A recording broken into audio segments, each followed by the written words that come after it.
In the meantime, unfortunately, at least one Democratic congressman is raising new questions about, well, politics and whether the sequester, those recent budget changes, is making the investigation more difficult in Boston.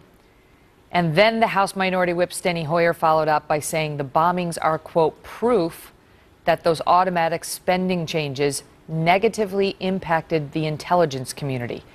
Chris Direwalt is our Fox News digital politics editor and host of Power Play on FoxNews.com Live. Now, Chris, forgive me. I need you to do some reporting for us on this because all I have is an update from our Capitol Hill producer who in little bits outlined what Mr. Hoyer said without full quotes.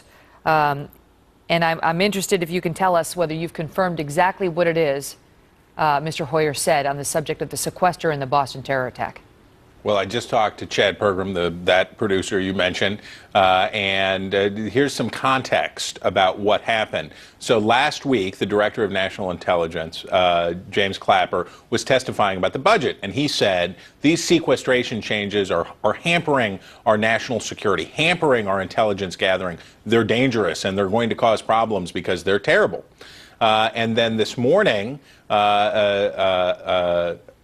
Xavier Becerra, a Democrat, spoke and said, look, in Boston, they're having all of these problems because of the sequestration. They can't get the police officers. There's not enough money. Children may lose vaccines as they shift money away from programs in Boston to shore up the police. And then Chad asked Steny Hoyer about that and about those comments. And then you saw the quote that Chad passed on there about proof. About what Clapper had talked about and what Becerra had talked about. And that quote that Chad Pergram, is our Capitol Hill producer, has offered us is Steny Hoyer said that the Boston Marathon incident is, quote, proof of issues with sequester as it comes to the intel community, quote, proof of that if proof is needed. And so he appears to be saying that the sequester has affected the intel community and has played some role, I gather, in the Boston terror attack, according to Mr. Hoyer. I mean, you know, I don't know. Maybe that is the case. Maybe they can prove that to us in the days to come, Chris. I don't know. But is today the day for that over such a controversial issue? And by the way, the reason we had the sequester is because our lawmakers on both sides of the aisle passed it. I haven't looked up how Steny Hoyer voted. But this is a bipartisan doing that the president signed into law. And is this any time to be pointing the fingers on something like that?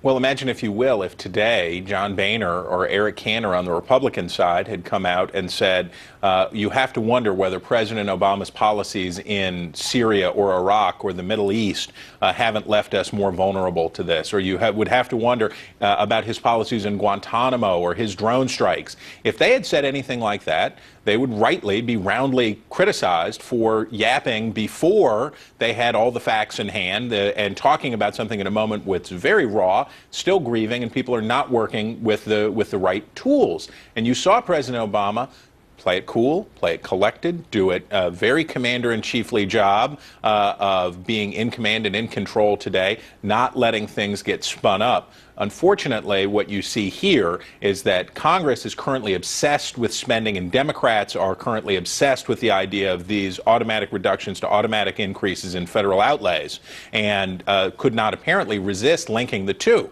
And one other thing, if I may, which is that for Mr. Clapper, if the president really thought, if the belief in the administration really was that this was jeopardizing our national security and we were missing intelligence that might protect us from something like this incident in Boston, the president had the wherewithal not to sign this, and he had the wherewithal as commander-in-chief not to do this. So if there are fingers being pointed here, eventually they start pointing up the other way on Pennsylvania Avenue to the president. I mean, we've talked about this before, about how it's like there's no waiting period anymore. There's no mourning period.